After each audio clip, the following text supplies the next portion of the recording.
ইসলাম এমন একটি ধর্ম, যেই ধর্মটি শুধুমাত্র নামাজ, রোজা, হজ, যাকাত এই সমস্ত ইবাদতের উপর সীমাবদ্ধ নয়। আজকে সারা পৃথিবীর ভিতরে ইসলাম ধর্মকে শুধুমাত্র মসজিদের সাথে সীমাবদ্ধ করে দেওয়া হয়েছে, যার কারণে ইসলাম অনেক বদনাম হয়ে গিয়েছে। আল্লাহ রসুল সাল্লাল্লাহু আলাইহি ওয়াসাল্লাম তিনি দুনিয়া থেকে বিদায় নিলেন এবং এই উম্মতের জন্য একটি মহান ধর্ম ইসলাম ধর্ম রেখে গেলেন এবং কিয়ামত পর্যন্ত সমস্ত বস্তুর হিসাব নিকাশ ইসলামের ভিতরে রয়েছে। পৃথিবীর মানুষের মাথায় যখন ঢুকবে, মানুষ যখন থেকে ভেবে নিবে যে ইসলাম শুধু মসজিদের মধ্যে, মাদ্রাসার মধ্যে সীমাবদ্ধ, তখন থেকে ইসলামের আসল চেহারা মানুষের সামনে প্রভাব পাবে না, মানুষের সামনে প্রকাশিত হবে না। বরং ইসলামের ভিতরে রাষ্ট্র ব্যবস্থা রয়েছে, অনেক ধরনের ব্যবস্থা রয়েছে, যে একজন মানুষ পৃথিবীতে ভিতরে বাস করার জন্য তার কোন কোন ক্ষেত্রে তার কি কি প্রয়োজন রয়েছে, সমস্ত প্রয়োজন মেটানোর জন্য ইসলাম রয়েছে। তেমনিভাবে মানুষের জীবনের সাথে একটি বড় জিনিসের সম্পর্ক, সেটি হলো মানুষের রোগ, অসুখ, চিকিৎসা। এই সম্পর্কে আমরা কয়েকটি কথা বলার চেষ্টা করব ইনশাআল্লাহুল আজিজ। সম্মানিত উপস্থিতি, আল্লাহ রাব্বুল আলামিন কোরআনের ভিতরে বলেছেন, অনুনাজ্জিলু মিনাল কোরআনি মা হুয়া শিফাউল লিন্নাস ওয়া রাহমাতুল লিল মুমিনিন। আল্লাহ রাব্বুল আলামিন এই কোরআনকে শেফা বানিয়েছেন। শেফা মানে কি? কোরআনকে শেফা বানিয়েছেন মানে কোরআন মানুষের জন্য আরোগ্য। একজন মানুষ জন্ম থেকে নিয়ে মৃত্যু পর্যন্ত প্রত্যেকটি মানুষকে কোনো না কোনো রোগে আক্রান্ত হতেই হবে, কোনো না রোগ তাকে হতেই হবে। চাহে সে যত যেভাবে সেফটি নিয়ে চলুক না কেন, তাকে কোনো না কোনো অসুখ বিসুখ হবেই। এটি শুধু এই যুগে না, সমস্ত যুগ থেকে চলে আসতেছে। এখন অসুখ হওয়ার পরে আমরা কি করব, এই বিষয়গুলো কোরআন হাদিসের ভিতরে স্পষ্টভাবে প্রমাণিত রয়েছে। এখানে আরো একটি কথা আমাদেরকে মাথায় রাখতে হবে, সেটি হলো এই যে প্রত্যেকটি মানুষের আমাদের রোগ আল্লাহ রাব্বুল আলামিন দেয়। তো যেমন যখনই আমাদের কোনো রোগ হবে, চট করে আমরা সাথে সাথে ডাক্তারের কাছে চলে যাব, এটি কোরআন হাদিসের হিসাব নয়। বরং আপনি নিজে একটু চেষ্টা করুন যে ডাক্তারের কাছে যাওয়ার আগেই যেন আপনার রোগটা ভালো হয়ে যায়। প্রত্যেকটি রোগের জন্য মানুষের মাইন্ডসেট কি হয়ে গিয়েছে, যে একটু রোগ হলে আমাকে ওষুধ খেতে হবে। এই ধরনের মাইন্ডসেট ইসলামের মাইন্ডসেট নয়। হ্যাঁ, আপনাকে চিকিৎসা করতে হবে, কিন্তু চট করে যে আপনি সাথে সাথে ডাক্তারের কাছে চলে যাবেন, এটি ইসলামের মাইন্ডসেট নয়। এখানে আরো একটি গুরুত্বপূর্ণ কথা বলে দিই, সেটি হলো এই দুটি অবস্থা, যে আপনার কোনো রোগ হলো, আপনার কোনো অসুখ বিসুখ হওয়ার পরে আপনি সেই অসুখ বিসুখটার ওষুধ খেয়ে আল্লাহ রাব্বুল আলামিন আপনাকে রোগ মুক্ত করে দিলেন, আপনার রোগ ভালো হয়ে গেল, এটি ভালো না আপনার রোগই হবে না, কোনটা ভালো? তো ইসলামের ভিতরে যে মানুষের লাইফ স্টাইল মানে মানুষের জীবন ব্যবস্থা, কিভাবে মানুষ জীবন যাপন করবে, এইভাবে জীবন যাপনের ব্যবস্থা রয়েছে যে মানুষের রোগই হবে না, আর মানুষ ডাক্তারের কাছে তো যাবে দূরের কথা, মানুষের রোগই হবে না। এবং সারা পৃথিবীর ভিতরে আজকে অনেক বড় ষড়যন্ত্র চলতেছে। আজকে পৃথিবীর ভিতরে মানুষের জনসংখ্যা যত বেড়েছে, মানুষের জনসংখ্যার সাথে সাথে ডাক্তারের সংখ্যা বেড়েছে, হসপিটালের সংখ্যা বেড়েছে, সমস্ত ওষুধ বিশুদ্ধের অনেক বিষয়ের সংখ্যা বেড়েছে, কিন্তু রোগের সংখ্যা কমেনি, রোগীর সংখ্যাও বাড়তে রয়েছে। তাহলে বুঝতে হবে যে সমস্যা কোন জায়গায়। তো যা হোক, আমি সেদিকে যাই না, অনেক বড় টপিক হয়ে যাবে। তো বলতে চাচ্ছিলাম যে কোরআন মানুষের জন্য শেফা, এবং সমস্ত বিখ্যাত কিতাব বুখারী, মুসলিম, আবু দাউদ, নাসাই, তিরমিজি, এই সমস্ত বিখ্যাত কিতাবের ভিতরে একটি অধ্যায় রয়েছে যে অধ্যায়কে বলা হয় কিতাবুত তিব, বা আরও অন্য নামে রয়েছে, বিখ্যাত এই নামে কিতাবুত তিব। তিব মানে হচ্ছে মেডিসিন বা মেডিকেল, এই জন্য মেডিকেল কলেজকে আরবি ভাষায় বলা হয় কুল্লিয়াতুত তিব বা তিব্বিয়া কলেজ। তো এই তিব অধ্যায়ে আল্লাহ রসুল সাল্লাল্লাহু আলাইহি সাল্লাম থেকে অনেকগুলো হাদিস প্রমাণিত যে একজন মানুষের যখন রোগ হবে সে মানুষটি কি করবে। প্রথম কথা আমাদের মাথায় রাখতে হবে যে যখনই আমাদের কোনো রোগ হবে, সর্বপ্রথম যে জিনিসটি আমাদের মাথায় রাখতে হবে সেটি হলো এই, যে হতে পারে এই রোগের মাধ্যম দিয়ে আল্লাহ রাব্বুল আলামিন আমার গুনাহকে মাফ করে দিবে, বা আমার অনেক গুনাহ মাফ করে সওয়াবের মধ্যে পরিণত করে দিবে।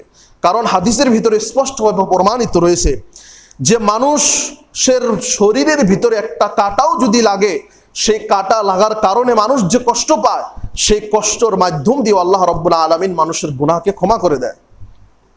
তাহলে আল্লাহ রাব্বুল আলামিন কত মাধ্যম আমাদেরকে দিয়েছে, যে মাধ্যমগুলোর কারণে আল্লাহ রাব্বুল আলামিন আমাদেরকে আমাদের গুনাহগুলোকে মাফ করে দেয়। তেমনি ভাবে মানুষের জ্বর হয়, এই জ্বরের মাধ্যম দিয়েও আল্লাহ রাব্বুল আলামিন মানুষের গুনাহগুলোকে, মানুষের অনেক গুনাহ ক্ষমা করে দেন। আল্লাহ রসুল সাল্লাল্লাহু আলাইহি ওয়াসাল্লাম থেকে এ সম্পর্কে অনেক হাদিস রয়েছে। তার মধ্যে আমরা শুধু আজকে চিকিৎসা সম্পর্কে কয়েকটি হাদিস বলবো এবং ঝাড়ফুঁক সম্পর্কে, বদনজর সম্পর্কে এক দুইটি কথা বলে কথা শেষ করব ইনশাআল্লাহুল আজিজ। عن أبي هريرة رضي الله عنه عن النبي صلى الله عليه وسلم قال ما أنزله الله داء إلا أنزل له شفاء। আবু হুরায়রা রাদিয়াল্লাহু তাআলা আনহু, যিনি বিখ্যাত সাহাবী, হাদিস শাস্ত্রের ভিতরে তার থেকে সবচেয়ে বেশি হাদিস বর্ণিত, এবং তিনি মসজিদ নববীর সামনে পেটের ক্ষুধায় গড়াগড়ি করতেন, কিন্তু তাও রাসূল সাল্লাল্লাহু আলাইহি সাল্লামের সঙ্গী সাথী কখনো ছাড়তেন না। তো এই আবু হুরায়রা রাদিয়াল্লাহু তাআলা আনহু বলেন, আল্লাহ রাসূল সাল্লাল্লাহু আলাইহি সাল্লাম বলেছেন যে আল্লাহ রাব্বুল আলামিন এমন কোনো অসুখ বিসুখ, এমন কোনো রোগ নাজিল করেননি যার ওষুধ নাজিল করেননি। মানে পৃথিবীর ভিতরে যত রোগ আছে এবং ভবিষ্যতে যত রোগ আসবে, প্রত্যেকটি রোগের ওষুধ আল্লাহ রাব্বুল আলামিন পৃথিবীর ভিতরে দিয়ে দিয়েছে। এখন এখানে একটি গুরুত্বপূর্ণ কথা, যে অনেক সময় এমন অসুখ বিসুখ দেখা যায় যে ডাক্তাররা বলে, বড় ধরনের যারা বড় পর্যায়ের ডাক্তার রয়েছে তারা বলে যে এর ওষুধ নাই। ডাক্তার যখন এই কথা বলে যে এর ওষুধ নেই, সেখানে দুইটি কথা আমাদের মাথায় রাখতে হবে। প্রথম কথা হলো এই, হয়তো সেই ডাক্তারের জ্ঞানের ভিতরে নাই যে এই রোগের ওষুধ এইটা, প্রথম কথা। দ্বিতীয় কথা হলো এই যে ওই রোগের উপরে এখনো রিসার্চ হয়নি, মানে রিসার্চ হয়ে ওষুধটি বাইরে করা হয়নি এখনো। এই দুই ধরনের কথা হতে পারে। কারণ আল্লাহ রসুল সাল্লাল্লাহু আলাইহি সাল্লাম বলেছেন যে প্রত্যেকটি রোগের ওষুধ রয়েছে। এখন কোনো স্থানে যদি কোনো রোগের ওষুধ না পাওয়া যায়, তাহলে ভাবতে হবে সেই ডাক্তারের কাছে সেই রোগের ওষুধ নয়, নয়বা পৃথিবীর মানুষ এখনো সেটি রিসার্চ করে বা খোঁজ করে এখনো সেটি বাহির করতে পারেনি। কিন্তু আল্লাহ রাব্বুল আলামিন প্রত্যেকটি রোগের ঔষধ দিয়েছে। এটি এই হাদিসের অর্থ, মোটামুটি অর্থ। তারপরে আন ইবনে আব্বাস ক্বাল, ইবনে আব্বাস থেকে বর্ণিত বলেন, আশ-শিফাউ ফি সালাসা, তিনটি বস্তুর মধ্যে শিফা রয়েছে, তিনটি বস্তুর মধ্যে আরোগ্য রয়েছে। নাম্বার 1 শুরবাতু আসালিন, মধু পান করা। নাম্বার 2 ওয়াশরতাতি মিহজামিন, শিঙ্গা লাগানো। ওয়াকাইয়াতি নারিন, এবং লোহা গরম করে শরীরে সেক দেওয়া। এই তিনটি ভিতরে আল্লাহ রসুল সাল্লাল্লাহু আলাইহি সাল্লাম বলেছেন যে এই তিনটির ভিতরে অনেক শিফা রয়েছে। প্রথম জিনিসটি হলো মধু। মধুর মধ্যে আল্লাহ রাব্বুল আলামিন অনেক ধরনের শিফা রেখেছে, এবং শুধু মধুর ভিতরে কি কি শিফা রয়েছে এই সম্পর্কে বলতে গেলে অনেক ঘন্টার প্রয়োজন রয়েছে। যে মধুর ভিতরে আল্লাহ রাব্বুল আলামিন শিফা রেখেছে এবং এটি কত গুরুত্বপূর্ণ বিষয়, এই সম্পর্কে আল্লাহ রাব্বুল আলামিন সূরা নাহলের ভিতরে 29 নম্বর আয়াতে বলেছেন যে ইয়াখরুজুনা মিন বুতুনিহা শারাবুন যে তাদের পেটের ভিতর থেকে বাহির হয় এমন ধরনের লিকুইড, এমন ধরনের পানি, মুখতালিফুন আলওয়ানুহু, যার রং ভিন্ন, ফিহি শিফাউল লিন্নাস, এবং সেই পানির মধ্যে রয়েছে, মানে পানি দ্বারা সেখানে মধু বোঝানো হয়েছে, সেই পানির মধ্যে রয়েছে মানুষের জন্য আরোগ্য। তো মধুর ভিতরে আল্লাহ রাব্বুল আলামিন অনেক ধরনের শিফা রয়েছে। কিন্তু এখানে আরেকটি কথা মনে রাখতে হবে পুরো বিষয়টার মধ্যে, যে কোনো ডাক্তার, কোনো ঔষধ কোনো রোগ সারানোর মেন উপায় নয়। রোগ সারাবে বা রোগ ভালো করবে আল্লাহ রাব্বুল আলামিন। ডাক্তার, ঔষধ, এই সমস্ত বস্তু হচ্ছে মাধ্যম, এই সমস্ত মাধ্যম, এবং এই সমস্ত মাধ্যমের উপর 100% ভরসা করা যাবে না। ভরসা করতে হবে আল্লাহ রাব্বুল আলামিনের উপর, এবং এইটি বিশ্বাস করতে হবে যেটি মাধ্যম, এই মাধ্যম দিয়ে ভালো করবেন, ভালো করার মালিক আল্লাহ রাব্বুল আলামিন। তো এটি মধুর ভিতরে অনেক ধরনের শিফা রয়েছে, এবং মধুর মৌমাছি সম্পর্কে আরও অনেক ধরনের বিস্ময়কর বস্তু রয়েছে কোরআন এবং হাদিসের ভিতরে, এবং বর্তমান যুগে সায়েন্সের যুগে মধু সম্পর্কে অনেক রিসার্চ হয়েছে। তারপরে বলেছেন ওয়াশরতাতি মেহজামিন, মেহজাম হাজামা আরবি ভাষায় বলা হয়, আমাদের দেশের ভাষায় বলা হয় শিঙ্গা লাগানো, এবং এই বস্তুটি আমাদের দেশে নাই বলেই চলে। অল্প স্বল্প যারা সাপুরির কাজ করে বা তারা কি কাজ করে তারা অল্প স্বল্প লাগায়, কিন্তু বর্তমান যুগে এই বস্তুটির উপর স্পেশাল রিসার্চ হয়, এবং মেডিকেলের মধ্যে মেডিকেল থেকে আর এই ভেজামার উপর স্পেশালিস্ট হয় এবং সার্টিফিকেটও হয়। আমাদের দেশে আছে কিনা না আমি জানি না, তবে আমাদের কিছু বন্ধু তারা মুম্বাই থেকে এই বিষয়ে সার্টিফিকেট নিয়েছে, ওখানে মেডিকেলে এই সমস্ত বস্তু শেখানো হয়। যে হাজামা আগেকার যুগে আল্লাহ রসুল সাল্লাল্লাহু আলাইহি সাল্লামের যুগ থেকে চলা আসা, এবং এটি সুন্নত। আল্লাহ রসুল সাল্লাল্লাহু আলাইহি সাল্লাম বলেছেন যে তোমাদের যে কোনো অসুখ হোক না কেন তোমরা শিঙ্গা লাগাও। আল্লাহ রসুল সাল্লাল্লাহু আলাইহি সাল্লামের যুগে শিঙ্গা লাগানোর পদ্ধতি কি ছিল? শিং দিয়ে সেখানে লাগিয়ে মুখ দিয়ে উপর দিকে চোষণ মারতো, কিন্তু এখন সেই সিস্টেমটি নাই, তবে ওই পদ্ধতিটা বেশি মজবুত। এখনকার যুগে ছোট ছোট কাপ বাহির হয়, সেই কাপ সেখানে লাগিয়ে দিয়ে ইঞ্জেকশন টাইপের একটি বস্তু থাকে, সেটি দিয়ে পুশিং করে সেখানে হাওয়া হয়, তারপরে ব্লেড দিয়ে কেটে সেখান থেকে খুনটা বা মরা রক্ত যেটি সেটি বাহির করে দেয়। এবং এটি অনেক গুরুত্বপূর্ণ সুন্নত, অনেক গুরুত্বপূর্ণ সুন্নত। অনেক মুহাদ্দিস কিরামগণ তারা যখন এই শিঙ্গা সম্পর্কে হাদিস লিখেছেন, তারা সর্বপ্রথম যারা হেজামা করে, যারা শিঙ্গা লাগায়, তাদের কাছে গিয়ে শিঙ্গা লাগিয়ে তাদের পয়সা মজুরি দিয়ে তারপরে সে হাদিসটি লিখেছে, মানে তারা আমল করে সেই জিনিসটি লিখেছে। তো শিঙ্গা লাগানো একটি সুন্নত, এবং এর মধ্যে অনেক উপকার রয়েছে, কারণ কথা আল্লাহ রসুল সাল্লাল্লাহু আলাইহি সাল্লামের। তারপরে কথা হচ্ছে যে আল্লাহ রসুল সাল্লাল্লাহু আলাইহি সাল্লাম বলেছেন যে যারা শিঙ্গা লাগাতে চায় তারা চন্দ্র মাসের 3 তারিখে যেন শিঙ্গা লাগায়। 3 তারিখে মানে 17, 19 এবং 21, চন্দ্র মাসে 17, 19 এবং 21 এই 3টা ডেটে আল্লাহ রসুল সাল্লাল্লাহু আলাইহি সাল্লাম চন্দ্র মাসের শিঙ্গা লাগাতে বলেছেন। এবং অনেক বিদ্বানগণ বলেছেন যে আরবি মাসের ভিতরে, আরবি মাসে 15 তারিখ পর্যন্ত মানুষের রক্তের চলাচল যেটি স্পিড, সেটি স্পিড অনেক অনেক বেশি হয়ে থাকে। তো হতে পারে সেই সময় যদি শিঙ্গা লাগায় তাহলে মানুষের রক্ত বন্ধ নাও হতে পারে, এটি অনেক বিদ্বানগণ লিখেছেন। এই জন্য হতে পারে এই ডেটটা আল্লাহ রসুল সাল্লাল্লাহু আলাইহি সাল্লাম বলেছেন। তবে অন্য ডেটে কেউ যদি লাগায় সেটি গুনাহ হবে না, কিন্তু এই ডেটে মধ্যে যদি কেউ শিঙ্গা লাগায় তাহলে তার জন্য আল্লাহ রসুল সাল্লাল্লাহু আলাইহি সাল্লামের হাদিসের উপর আমল হয়ে যায়। তারপরে কাইয়াতুনার এই জিনিসটার চল এখন নেই, এবং এক হাদিসের ভিতরে আল্লাহ রাসূল সাল্লাল্লাহু আলাইহি ওয়াসাল্লাম নিষেধ করেছেন। এই জন্য কাইয়াতুনার কি হয়, আল্লাহ রাসূল সাল্লাল্লাহু আলাইহি সাল্লামের যুগে অনেক যুদ্ধ হতো। যুদ্ধের মধ্যে যখন সাহাবায়ে কেরামগণের অনেক জায়গায় শরীর কেটে যেত, কেটে যাওয়ার পরে সেখান থেকে রক্ত বাহির হতো, রক্ত বন্ধ হতো না, তখন কি করতেন, লোহা আগুনের মধ্যে গরম করত, এমন গরম করত লাল হয়ে যেত। গরম করার পরে সেই লোহা দিয়ে সেই কাঁটাযুক্ত জায়গা সেক দিয়ে দিত, সেখান থেকে রক্ত বন্ধ হয়ে যেত এবং সেই জায়গাটা একদম ভালো হয়ে যেত। এটি আল্লাহ রসুল সাল্লাল্লাহু আলাইহি সাল্লামের যুগের চিকিৎসা। তো আল্লাহ রসুল সাল্লাল্লাহু আলাইহি সাল্লাম এই তিনটি চিকিৎসার সম্পর্কে বলেছেন ফিহি শিফা, আরে আরোগ্য তো এই তিনটি বস্তুর মধ্যে, মধুর মধ্যে আরোগ্য রয়েছে, এবং সিঙ্গা লাগানোর মধ্যে আরোগ্য রয়েছে, এবং আগুন দিয়ে সেক দেওয়ার মধ্যে আরোগ্য রয়েছে। তবে এই কাজটি এই আগুন দিয়ে সেক দেওয়া কাজটি সহজে করবেন না, বেশি যদি উল্টাপাল্টা হয়ে যায় সেখানে আরো অনেক বড় সমস্যা হতে পারে। তারপরে মধু সম্পর্কে আল্লাহ রসুল সাল্লাল্লাহু আলাইহি সাল্লাম থেকে আরো একটি বিখ্যাত হাদিস রয়েছে। সেটা হলো এই যে একজন সাহাবী আল্লাহ রসুল সাল্লাল্লাহু আলাইহি সাল্লামের কাছে এসে বললেন, হে আল্লাহ রসুল, আমার ভাইয়ের পেটের ব্যথা, মানে আমার ভাইয়ের পেটে কিছু সমস্যা হয়েছে, তো আমি এখন কি করব? আল্লাহ রসুল সাল্লাল্লাহু আলাইহি সাল্লাম বললেন যে তোমার ভাইকে মধু পান করিয়ে দাও। সেই মানুষটি গিয়ে তার ভাইকে মধু পান করিয়ে দিলেন, তার পেটের ব্যথা ভালো হলো না।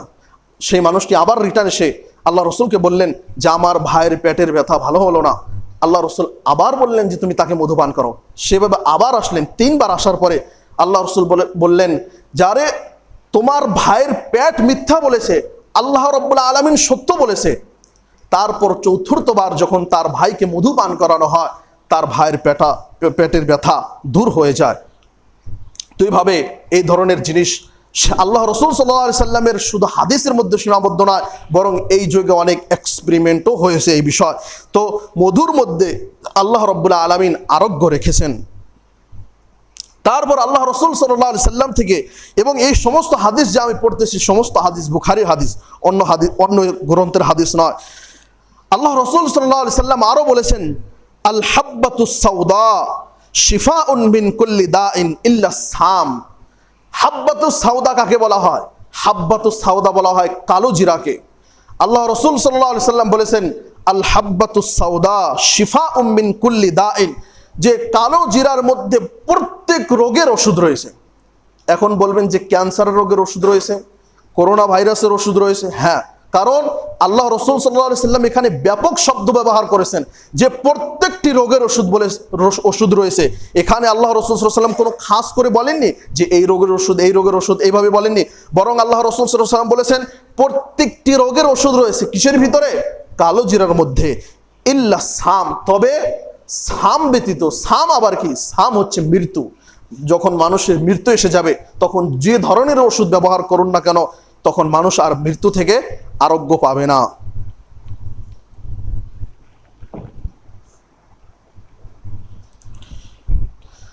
আলহামদুলিল্লাহি ওয়াহদা ওয়াসসালাতু ওয়াসসালামু আলা মান লা নাবিয়্যা বা'দা, আম্মা বা'দ। সম্মানিত উপস্থিতি, আমরা বলছিলাম চিকিৎসা সম্পর্কে। তো এই ধরনের চিকিৎসা, এইগুলো চিকিৎসা হলো নববী পদ্ধতিতে চিকিৎসা। এইগুলোকে বলা হয় তিব্বে নববী, প্রফেটিক মেডিসিন। এই সমস্ত বস্তু আমাদেরকে অবলম্বন করার আজকে প্রয়োজন রয়েছে। তারপরে আল্লাহ রসুল সাল্লাল্লাহু আলাইহি সাল্লাম আরো একটি হাদিসে বলেছেন, আল হুম্মা মিন ফাইহি জাহান্নাম।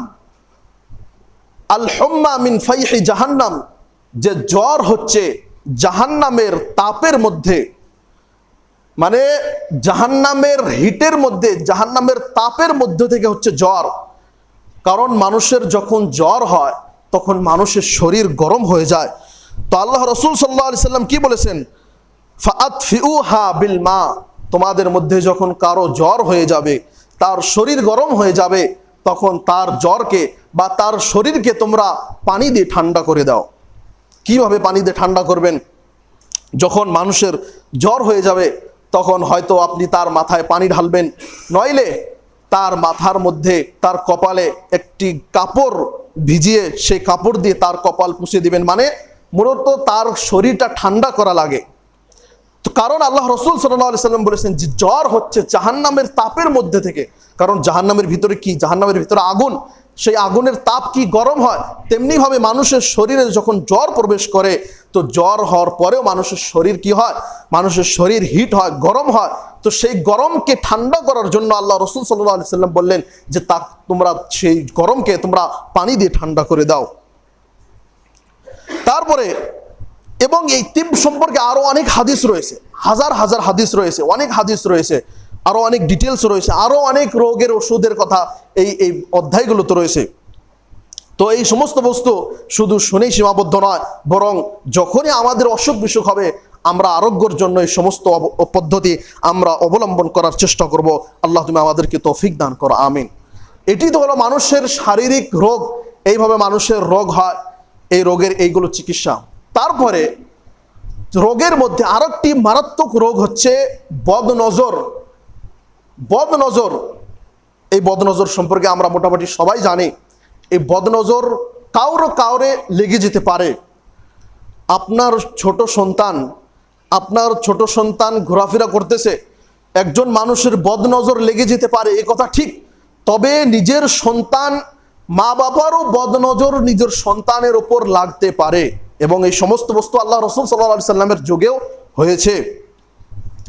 আল্লাহ রসুল সাল্লাল্লাহু আলাইহি সাল্লাম একদা একজন মহিলাকে দেখলেন বা একজন দাসীকে দেখলেন যে তার চেহারা লাল হয়ে গেছে বা হলুদ হয়ে গিয়েছে। মানে বদনজরের একটি আলামত বা একটি চিহ্ন হচ্ছে যখন যার উপর বদনজর লাগবে তার চেহারা হলুদ হয়ে যাবে। তো এই বদনজরের চিকিৎসা আল্লাহ রসুল সাল্লাল্লাহু আলাইহি সাল্লাম বলে দিয়েছেন। আন আউফ বিন মালিক আশজাঈ قال كنا نرقي في الجاهليه। বদনজরের চিকিৎসার মধ্যে এখানে যে চিকিৎসার কথা বলা হয়েছে হাদিসের ভিতরে, সেটি হলো ঝাড়ফুঁক।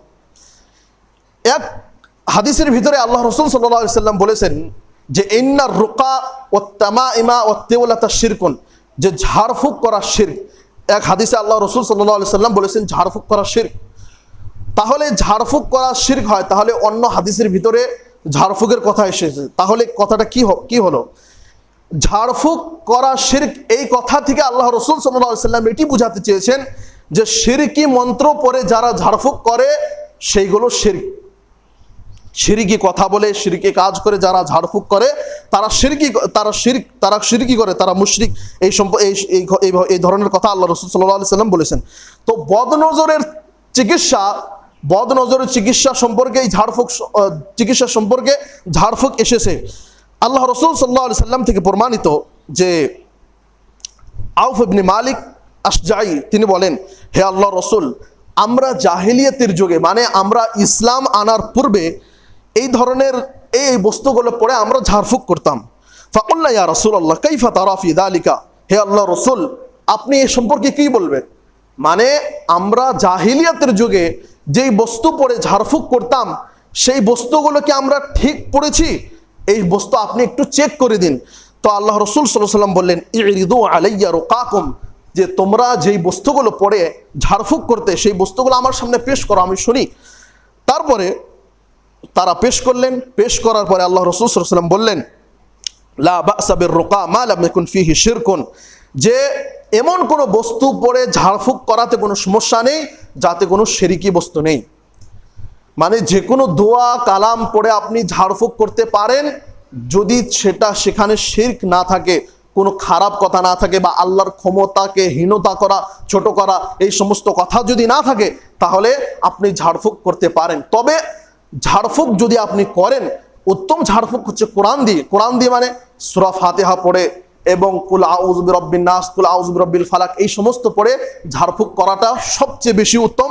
এবং কোরআন এবং হাদিসের ভিতরে আরো অনেক ধরনের কথা রয়েছে, অনেক ধরনের দোয়া এসেছে যেগুলো দিয়ে ঝাড়ফুঁক করা যায়।